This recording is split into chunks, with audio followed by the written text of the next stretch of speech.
गायत्री मंत्र सभी को आता है, उसका अर्थ भी आता है।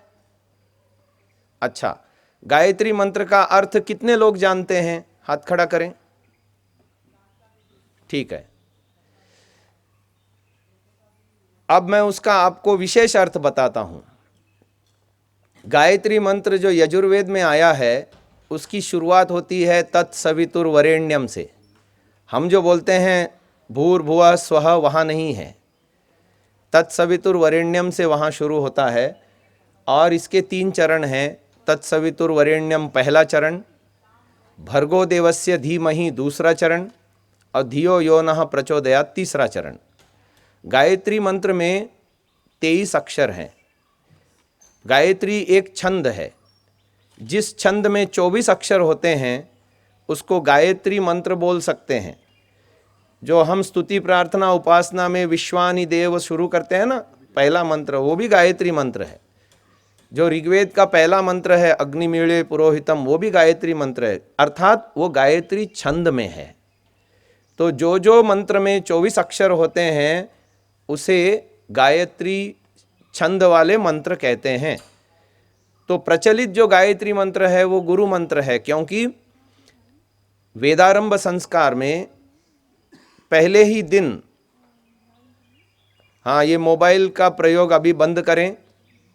जिन जिन के पास मोबाइल संयंत्र हैं वो कृपया स्विच ऑफ रखें, शांत मोड पे रखें।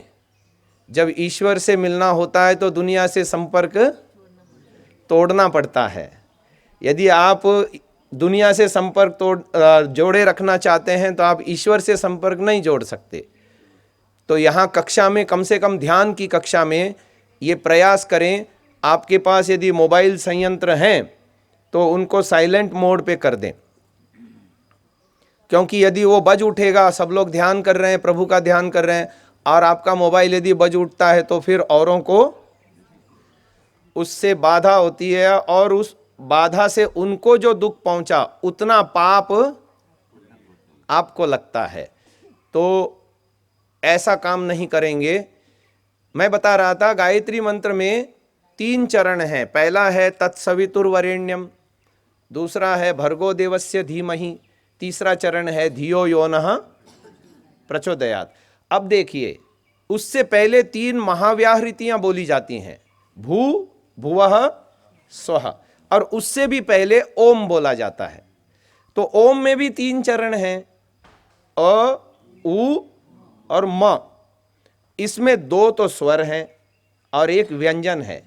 अ और उ ये दोनों स्वर हैं।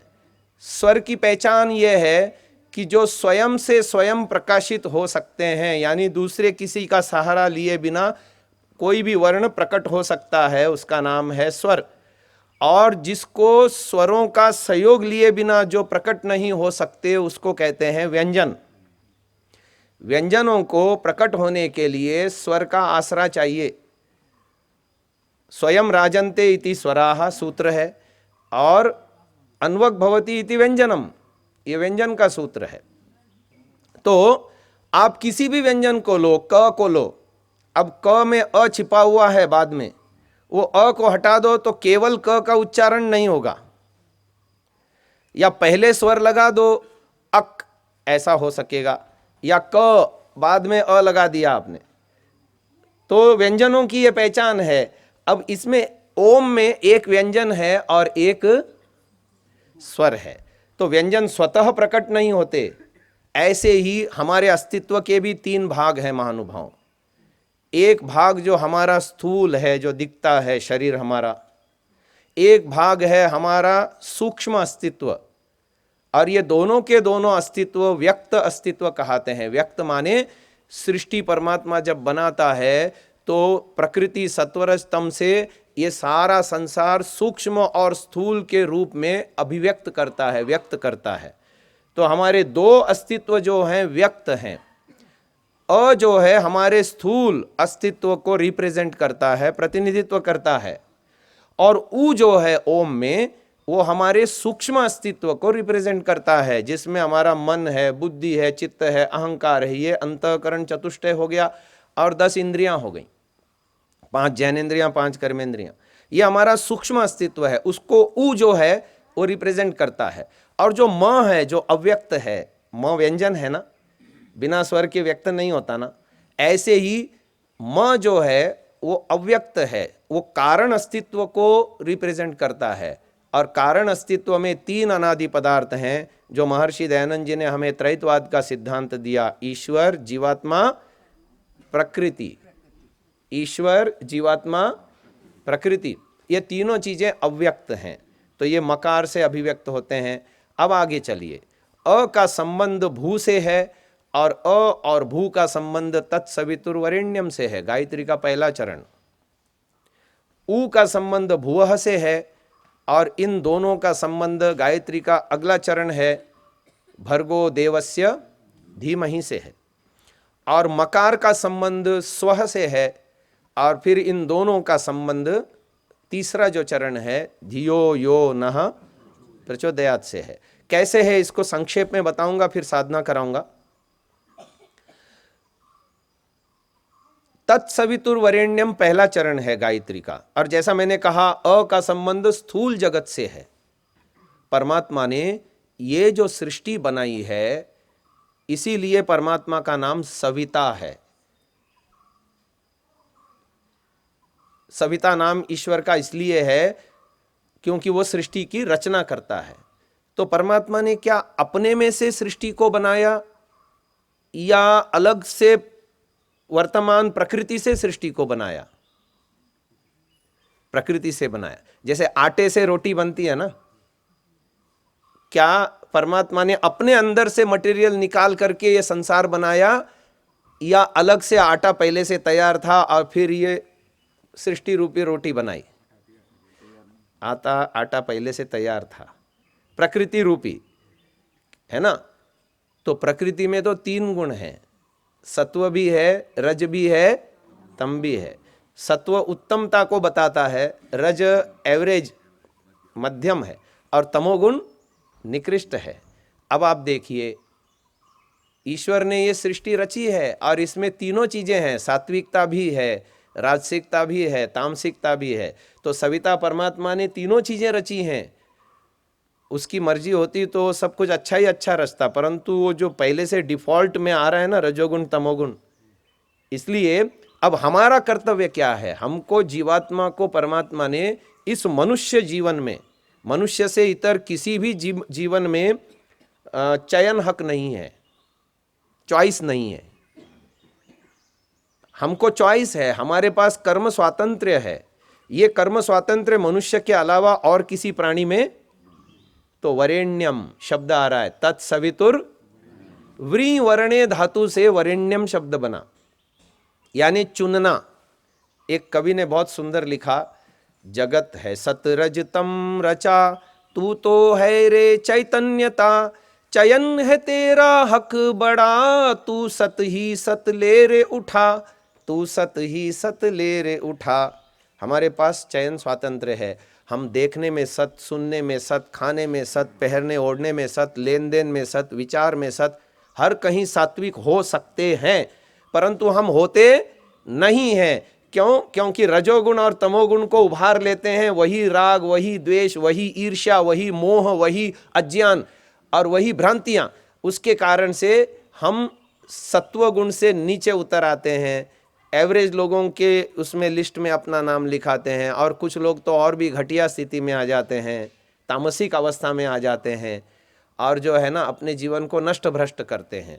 तो गायत्री मंत्र इसलिए जीवन मंत्र है कि वो हमको सबसे पहले ये सिखाता है कि इस संसार में जीना कैसे, कि हम सत ही सत का चयन करें। ये पहले चरण में हमको पता चला, तत्सवितुर वरेण्यम। ईश्वर ने जो ये संसार बनाया है, इसलिए ईश्वर का नाम सविता है। और ये संसार में तीनों चीजें बाय डिफॉल्ट आ रही हैं, अच्छाई भी आ रही है, मध्यम भी आ रहा है और घटिया भी आ रहा है। हम बाजार जाते हैं तो बढ़िया बढ़िया टमाटर चुन के लाते हैं या चुन चुन के सड़े हुए सब टमाटर लाते हैं, बढ़िया बढ़िया लाते हैं ना। तो संसार रूपी बाजार में भी बढ़िया बढ़िया चीज ही लेनी है, और बढ़िया बढ़िया चीज है सात्विकता। सात्विकता का मतलब है पुरुषार्थ, सात्विकता का मतलब है स्नेह, सौहार्द, सेवा, दान, परोपकार, सात्विकता का मतलब है तपस्या, सात्विकता का मतलब है सहिष्णुता, धैर्य, सात्विकता का मतलब है धर्मानुष्ठान, सात्विकता का मतलब है अपने जैसा सुख दुख औरों का समझना। ये सब सात्विकता के मतलब मैंने आपको समझा दिए। अब राजसिकता के भी सुन लो। जो एवरेज लोग हैं, मेरा मेरा तेरा तेरा करने वाले लोग, हाँ होता है ना, हाँ, जब तक तू मेरा उपकार करेगा मैं तेरे लिए सोचूंगा, और जहां तूने मेरा उपकार करना बंद कर दिया मैं तेरे लिए सोचना बंद।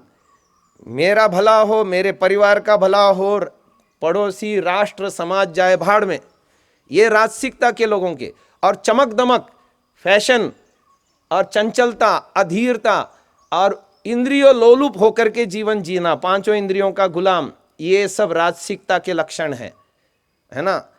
अच्छा खाना, अच्छा पहनना, अच्छा ओढ़ना, बस स्वार्थमय जीवन, शिष्णोदर पारायण होकर के जीवन जी रहा है, बस खाना पीना मौज उड़ाना, यही है जीवन का लक्ष्य। ये राजसिकता है। अब तामसिकता को भी सुन लो। नशा, आलस्य, प्रमाद, अति क्रोध, अति लोभ, अति मोह, ये सारे के सारे, और अस्त व्यस्त रहना, काम नहीं करना, आलसी, निकम्मा बैठा रहना, निठल्ला, भीख मांगना, ये भिखारी सबसे बड़ा तामसिक है। कुछ नहीं करना चाहता और सब कुछ पाना चाहता है ना। ये जिन जिन लोगों ने केजरीवाल को वोट दिया है ना, ये सारे तामसिक हैं।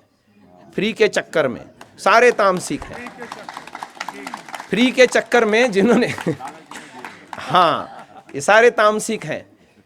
तो ये तामसिकता के लक्षण भी मैंने आपको बता दिए। तो पहला चरण गायत्री का ये कहता है कि हम जगत में से सत ही सत को चुने, सत ही सत को उठाएं।